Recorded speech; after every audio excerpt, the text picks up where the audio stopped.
All right. I just got back from the California Dental Association meeting in Anaheim, California, CDA.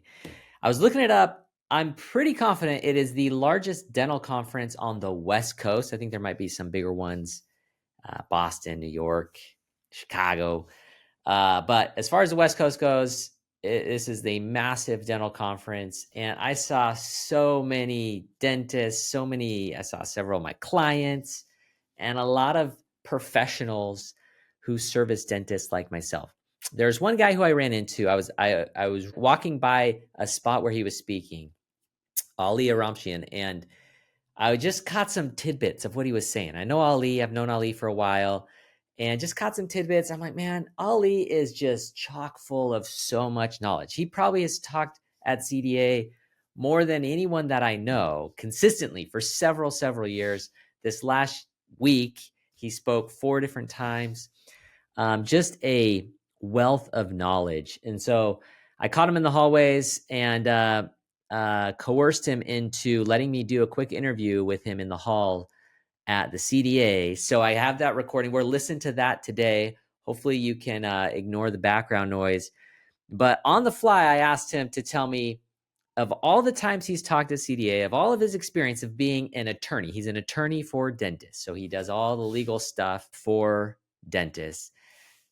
In all of his years, what are 5 of the biggest tips or suggestions that he has for dentists? The 5 biggest things that a dental attorney with a lot of experience would tell the dental community. And just on the fly, he came up with 5. And we're going to go through those in this week's episode. And hope you enjoy it. Thanks so much. All right, this week is the California Dental Association meeting at the Anaheim Conference Center. And who am I here with today? Ali Oromchian. Ali has spoken at CDA probably more than any other person on planet Earth. And he's here. I don't know about that, but I don't know. How many times are you speaking this week? 4 times. 4 times. Yeah. And how long have you been an attorney? 25 years. 25 years. About, yeah. So Ali is probably, I would say, one of the most well-known dental attorneys in the country. Thank you. Based out of the great state of California, though, and speaking at the conference. And today I thought it'd be fun for our podcast episode to have Ali tell us 5, can you do 5? Sure. 5 of the best tips for dentists that you should know from a dental attorney. So. Wow. All right, let's do it. First thing that comes to mind. Something that I think is near and dear to my heart, as you know, is HR compliance. Right now, HR is probably the biggest risk to a dental practice, more so than malpractice, more so than not having patients walk through the door. So making sure that your HR house is in order, I would say, is by far the number one issue that I would want everyone to focus on. So if I want my HR house to be in order, do I just need an employee handbook? Like, is that step 1, like a really solid employee handbook? Yeah, I think I don't know if it's step 1, but it's one of the steps. Okay. Right? I think you definitely need a manual. You definitely need to do an audit of your employee files. There's on average 12 to 20 documents that every employee needs to have in their file.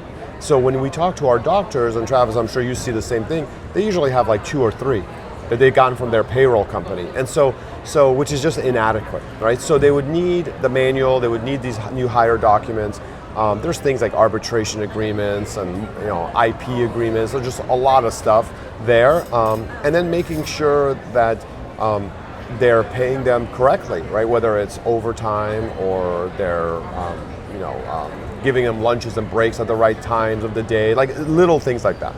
Yeah, I will say most dentists who have, let's say, less than 10 employees, HR just feels like the last thing on your mind. Right? Yeah. And it's like, I'm not a big company. I don't have an HR department.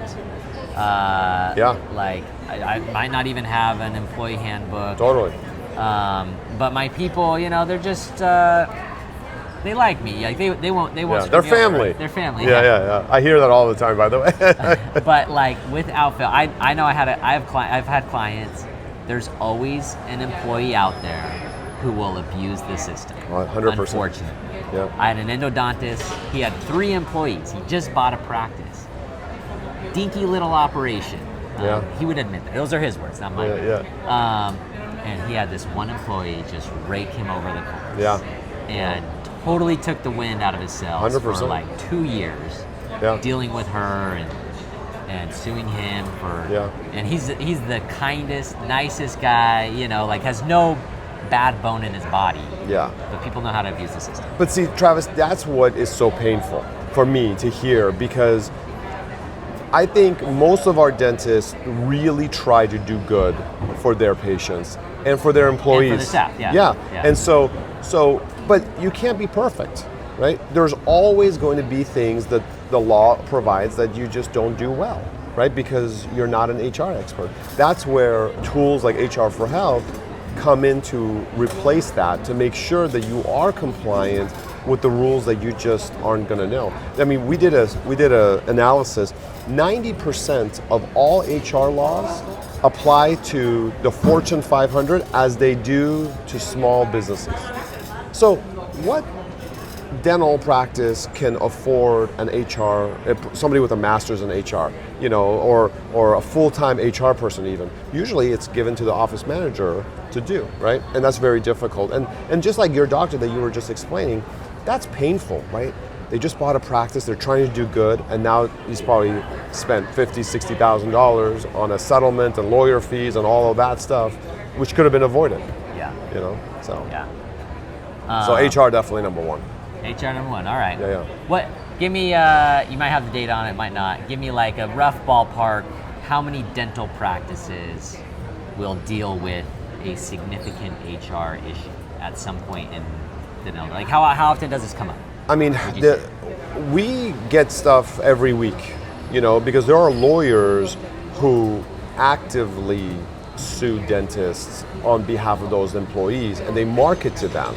Kind of like ambulance chasers do. They market to them and all of that, and they're doing it on purpose because they know the doctors don't want to go through some protracted litigation. And they're willing to pay some money to make it go away. So it used to be that people say, oh, you're going to get sued once for malpractice in your career, right? That I don't think is true anymore, but HR for sure. Yeah. And so yeah, and the dirty truth of it that nobody really talks about is that sellers are getting sued when they sell their practice in retirement, because the statute of limitations is about 3 to 4 years in California, and it's slightly different in some other states, where they can come back after you, even after you've sold the practice. So imagine now you've saved all this money, you're ready for retirement, and then boom, it's just not worth it. Yeah. Yeah. All right, I just think we need one. We just need one tip. That was meaty, man. That was very meaty, yeah. All right, you got second one for us? Yeah. This is the second one for me is something that became very painful during COVID, because I got a lot of calls about this, which is not being financially independent. I think a lot of dentists rely on their practice, but don't have a plan to get to financial independence. And that is a huge problem, because they look at their checking account. My wife's a dentist. She does the same thing, and they go, oh yeah, there's plenty of money there. Yeah. But after, you know this better than anyone as a CPA, that money after taxes and this thing and that thing, there's not much left, right? And so I think having a plan with an end in sight, and then working backwards of like what you need and working towards that, investing the money, putting it into real estate, being smart about different things, I think is really important. And the reason I say that COVID was a big eye-opener, because we got calls and people were like, they might have $1 million practice, but they're like, I'm living paycheck to paycheck, the doctors. Yeah. Right? Because they're living beyond their means. And we all like nice things, but you got to have a plan. Yeah. No, I love it. I feel the same way about COVID. It was those practices who had a good, healthy cash reserve in their practice. We worked on that. They had a good, healthy cash reserve in their personal finances. Yep. They had a much different reaction on March 16th of 2020 than those people who were living beyond their means. 100%. Or didn't have Yeah. the cash there. Yeah. So 100%. Yeah, absolutely. And that's one of the things I love about what you do is I think you're so forward thinking in that matter with the clients that you can tell a story like that.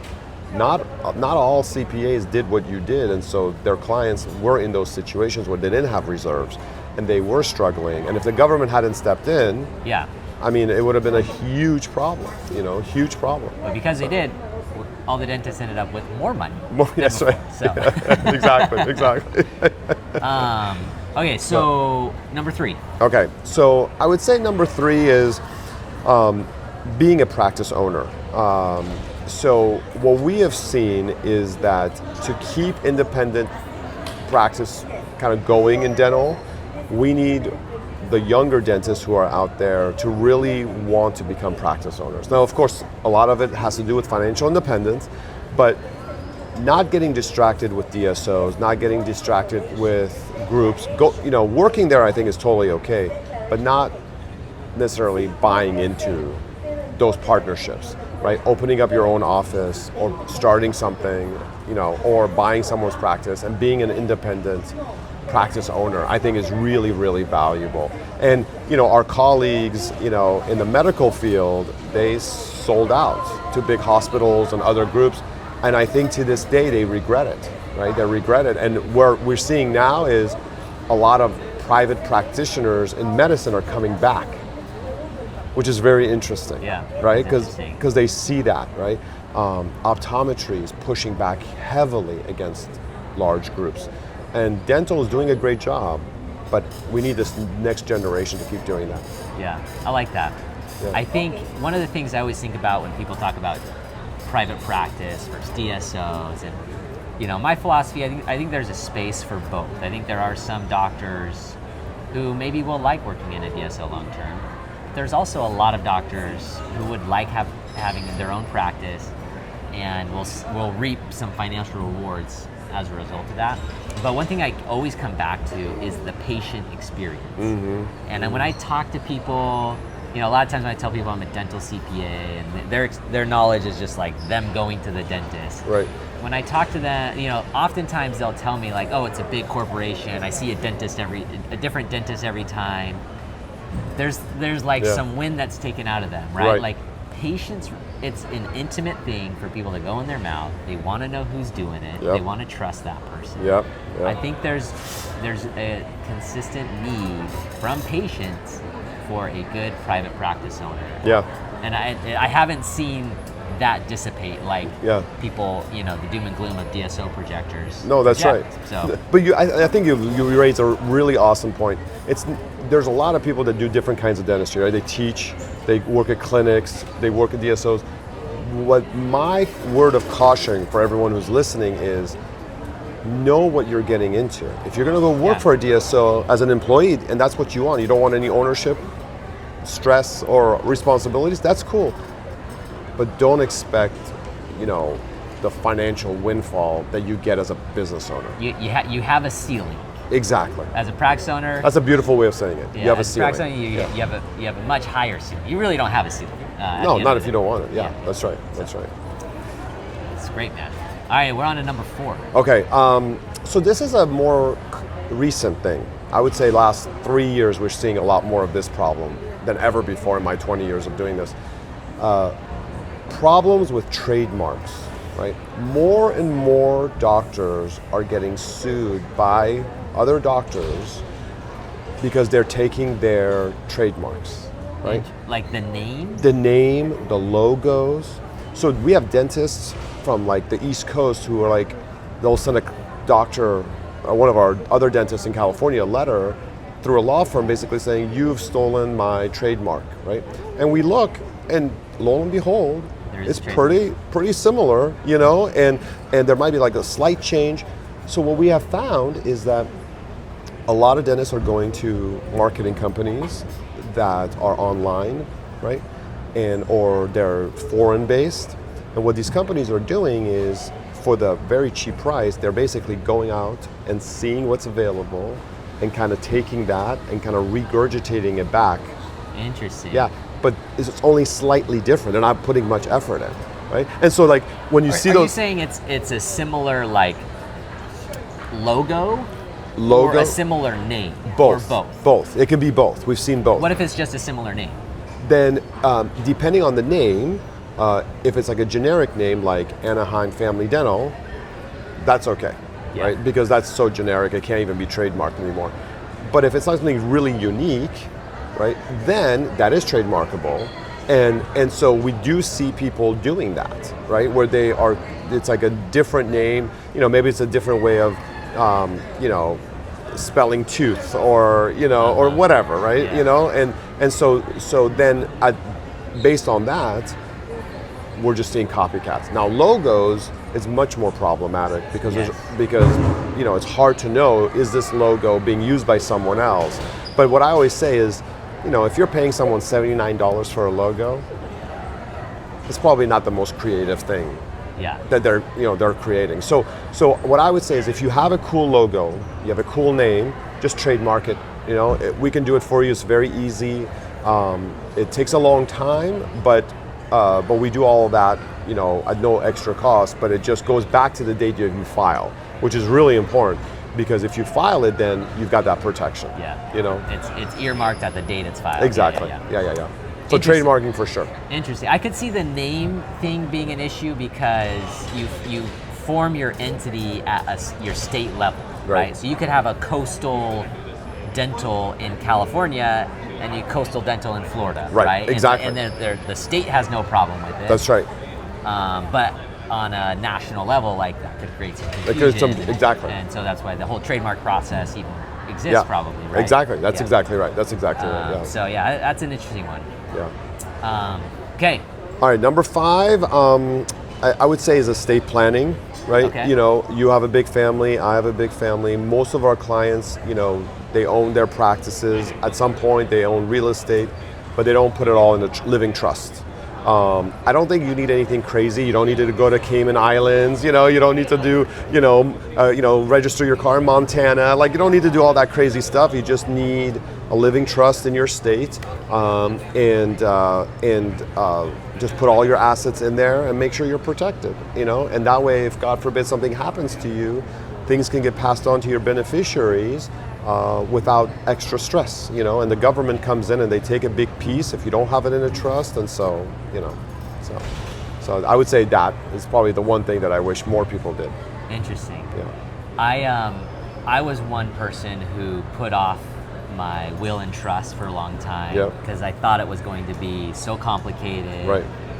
And when I finally did it, it was one meeting with an attorney, got paperwork, got a notary, done in a week. Done. It was very easy.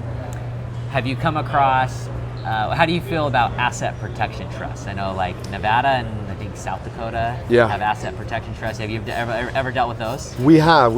And I think in certain situations it can be really good, but for most of our clients who are on the younger side, they've done having kids, they have little assets and they're growing, it's probably too much. But yes, if you have a lot of assets, you have a lot of stuff later on in life, it can be a really good thing. It can be a really good thing. But you just have to, going abroad and all that kind of stuff, I stay away from all of that. So anyways. Awesome. Cool. Okay, thank you, Ali. You're welcome. This was fun. Yeah, it was awesome. Awesome. Thanks, Travis. Okay. Bye, everyone.